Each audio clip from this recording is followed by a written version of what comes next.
Efectivamente, tras ese incidente o ese ataque es que se destapa una olla sobre lo que está sucediendo en Rosario y cómo eso está vinculado al narcotráfico. Estoy leyendo, por ejemplo, los datos que publica el cronista, el periodista Martín Di Natale. Dice: las cifras oficiales del narcotráfico en Santa Fe son escalofriantes. En el 2022 hubo 258 homicidios relacionados con organizaciones de la droga. Hay 22 muertes por habitante. En febrero último se contabilizaron 33 asesinatos. Hubo en el 2022 en Santa Fe más de 770 causas por comercio ilegal de estupefacientes. En Rosario, el 59% de los delitos provienen de la venta de drogas. Y el año pasado creció un 62% la cantidad de enfrentamientos entre policía y narcos. En ese contexto es que se pide entonces que acudan incluso las Fuerzas Armadas a Rosario, pero ¿es efectivo realizar aquello para, por ejemplo, controlar el narcotráfico? ¿Cuál es la experiencia que tienen otros países que han involucrado a las Fuerzas Armadas en el combate al narcotráfico? Lo conversamos con Pablo Medina Pérez, politólogo y profesor de Ciencia Política de la Universidad de Santa Fe de San Francisco de Quito, experto en temas de seguridad y defensa, sobre todo en esta materia que además impacta tanto a la región. ¿Cómo está, profesor? Muy buenos días, mucho gusto de acompañarles. Primero, mucho gusto a usted por estar conectado con toda Latinoamérica para hablar de este tema que hoy lo tocamos a propósito de lo que sucede en Rosario. Antes lo hemos tocado sobre lo que está pasando en Ecuador, por ejemplo, con las cárceles, al interior de las cárceles, y sabemos que es un problema creciente en la región y que se agudiza tras la pandemia porque la industria de la droga, así como otras industrias, tuvo problemas efectivamente. Lo que pasa es que la manera de resolver los problemas de la industria de la droga son distintos, ¿no es cierto? Y nos enmarcan en el contexto de los tribunales de justicia o la ley que ampara el comercio en distintos países. ¿Y por qué se lo pregunto? Porque Rosario tiene una condición similar a la de otras ciudades o zonas de la región que están atravesando por lo mismo. A ver, yo creo que tiene condiciones logísticas importantes, sin embargo hay que hacer una diferencia, es decir, yo entiendo que es gravísimo lo que está pasando en Rosario, sobre todo por los antecedentes, es decir, en Rosario normalmente no pasaba esto y quizá tenemos un fenómeno más o menos similar en el Cono Sur, es decir, estamos hablando de Uruguay, Argentina, Chile, donde estos fenómenos, si bien siempre han estado presentes, narcotráfico había, pero lo que llama la atención es el incremento de la violencia asociada al narcotráfico. Tenemos los países andinos, hablo de Bolivia, Perú, Ecuador, Colombia, en donde este nivel de violencia evidentemente era más alto porque existe producción y aunque el caso de Ecuador es distinto porque no es productor, pero es uno de los principales exportadores. Entonces, la violencia asociada al narco, los problemas derivados del narco estaban más presentes y podemos hablar de Centroamérica, que es este corredor que llega a México y México es el gran distribuidor de las drogas en Estados Unidos. Entonces, tenemos esta diferencia y esta diferencia es importante porque asociada a esta diferencia vamos a ver que los índices de violencia son distintos, no por ello menos preocupantes, pero distintos en los diferentes países. Claro, en este caso estamos hablando de la ciudad puerto. Exactamente, eso iba a decir. Entonces, ¿qué es lo que podemos mirar? Lo que sí podemos mirar es los factores comunes. Los factores comunes son dónde empieza a existir este tipo de violencia en los lugares de abastecimiento y distribución. ¿Cuáles son esos lugares logísticos? Normalmente puertos, aeropuertos o las zonas cercanas a la producción. En el Cono Sur, la principal droga que se produce en las Américas es la cocaína, en América del Sur. En el Cono Sur no es una zona de producción, al menos no por el momento, porque, insisto, pensando en la cocaína, ahora voy a mencionar un tema más adelante sobre drogas sintéticas. En el caso de la cocaína no es un productor, entonces donde vamos a observar más violencia normalmente es en zonas de distribución, que pueden ser puertos o pueden ser zonas alejadas en donde se almacena para su posterior distribución.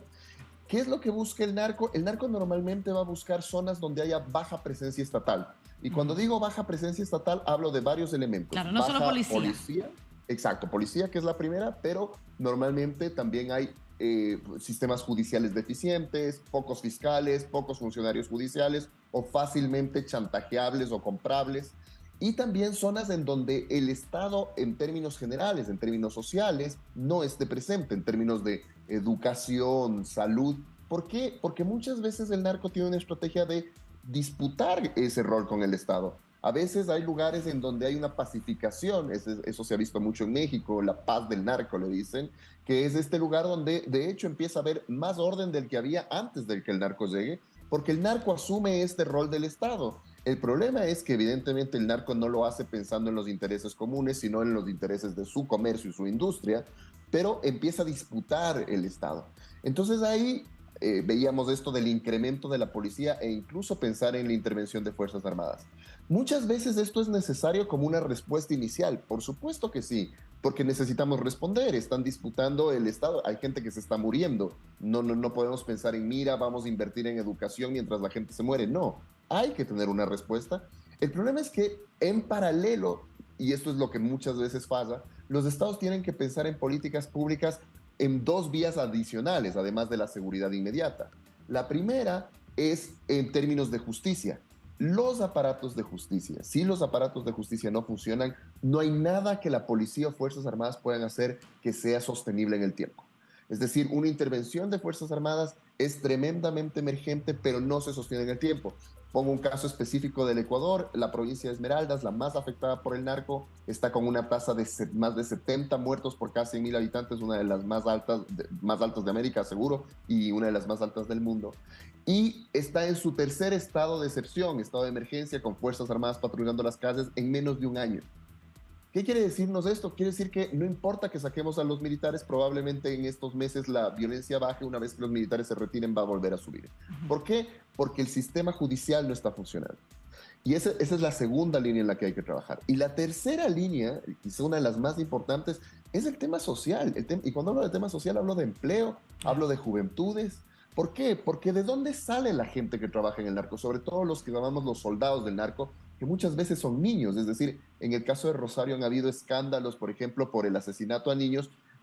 Eso es una muy mala señal, porque lo que estamos diciendo es que probablemente en el mediano plazo empecemos a ver a niños involucrados en el narcotráfico.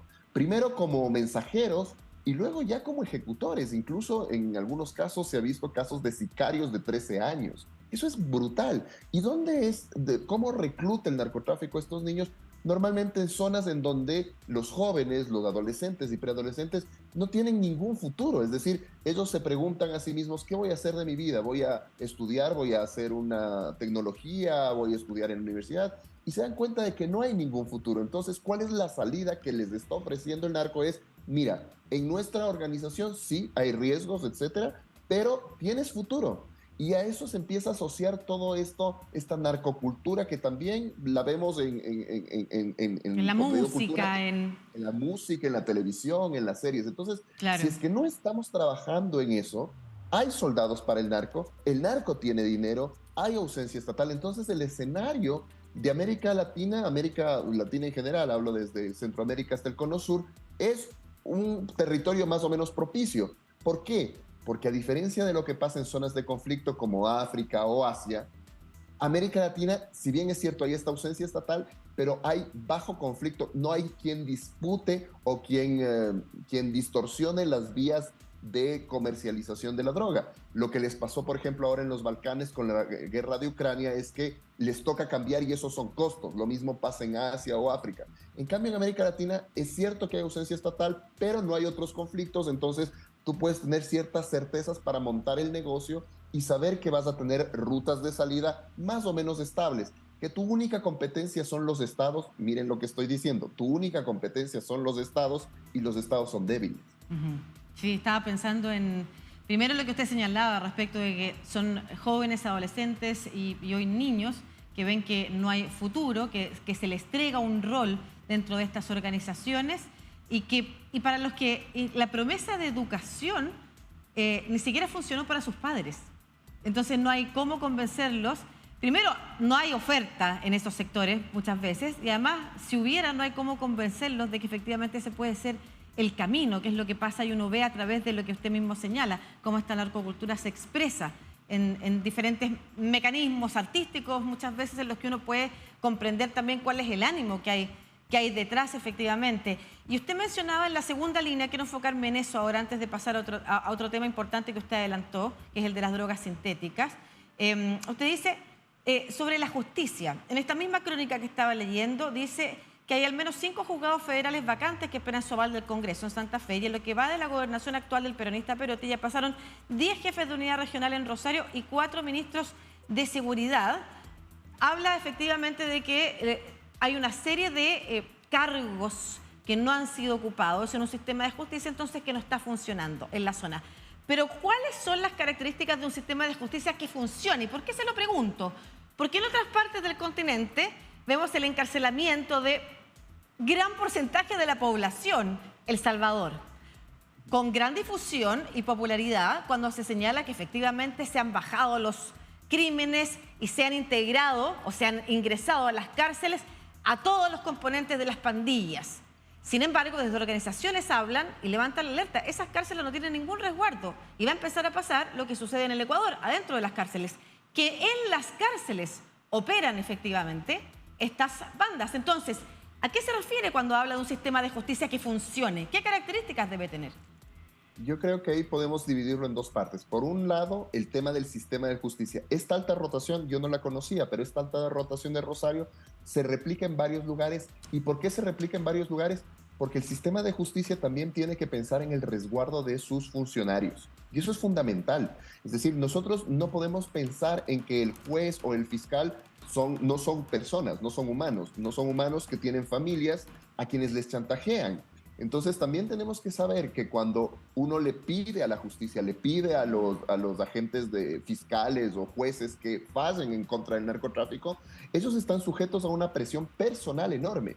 Entonces la creación de estos cargos tiene que estar asociada con protección familiar, porque si no pasa lo que escucho que está ocurriendo en Rosario, es decir, que una vez que nombran a alguien, normalmente ese alguien está un mes, se da cuenta de que su vida o la de su familia está en riesgo y prefiere irse. Entonces eso con respecto a los agentes de justicia. Con respecto a los sistemas de rehabilitación social, yo creo que mal llamados a rehabilitación social en América, porque en términos generales no se rehabilitan a las personas, sino que son lugares donde las personas están encerradas para purgar una pena.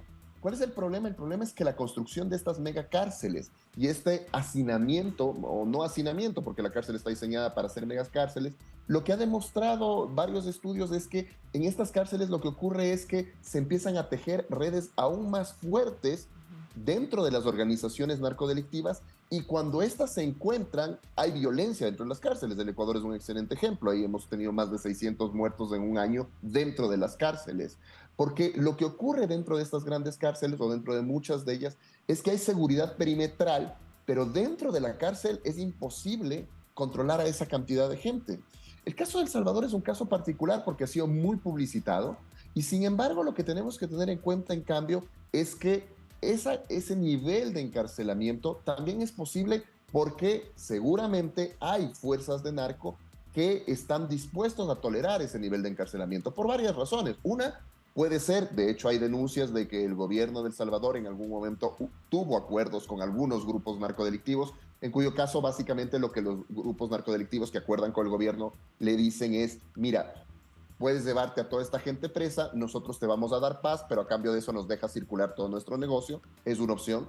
O la otra opción es que toleran eso porque saben que desde las cárceles pueden de todas maneras seguir controlando su negocio. En cualquiera de los dos casos, el encarcelar a esa cantidad de gente no es sostenible en el tiempo. Entonces no es la mejor solución. El caso de los Estados Unidos, incluso el caso de los Estados Unidos, siendo un estado fuerte, tiene el mismo problema, es decir, tiene cárceles llenas, es el país que más personas encarceladas per cápita tiene en el mundo, y sin embargo la droga sigue circulando. Quizá no tiene los niveles de violencia, o no en todas las ciudades, porque el sur de Estados Unidos también es muy violento en términos de narcotráfico, pero no hay una solución a mediano plazo. Claro. Y mientras tanto hay una epidemia de opio, de opioides, de droga, que también tiene, por otro lado, otro impacto en la sociedad. Para cerrar y rápidamente, profesor, usted hablaba de que esta es por la droga tradicional, la cocaína, pero ¿qué es lo que está pasando con las drogas sintéticas en el Cono Sur, en países como Chile, Argentina y Uruguay? Tenemos que saber, y esta es una amenaza latente, ¿cuál es la característica de la producción de drogas sintéticas? Que se puede hacer en cualquier parte. Es decir, no necesitas el insumo, la materia prima de plantaciones, exactamente. Y últimamente se ha visto, sobre todo en Medio Oriente y en Europa del Este, la rapidez con la que se montan y desmontan laboratorios. Son prácticamente portátiles. Y eso lo que está permitiendo es que esa red se esté ampliando a nivel global, en zonas básicamente donde no hay presencia estatal o no hay gran presencia estatal. Entonces, ¿qué es lo que podría estar pasando? Todavía no se sabe exactamente, pero es que esta rotación que en este momento está concentrada en Medio Oriente y Europa del Este se está ampliando a Asia, África, y yo pienso que no tardará mucho en llegar a una región como Latinoamérica, en donde además en términos territoriales tenemos zonas muy, muy amplias, el caso de Chile, el caso de Argentina, que son países cuya densidad poblacional es relativamente baja, por lo que hay grandes zonas, entre comillas, abandonadas, en donde no existe nada, y es mucho más fácil ocultar estos laboratorios clandestinos y que al mismo tiempo tienen salidas logísticas a puertos.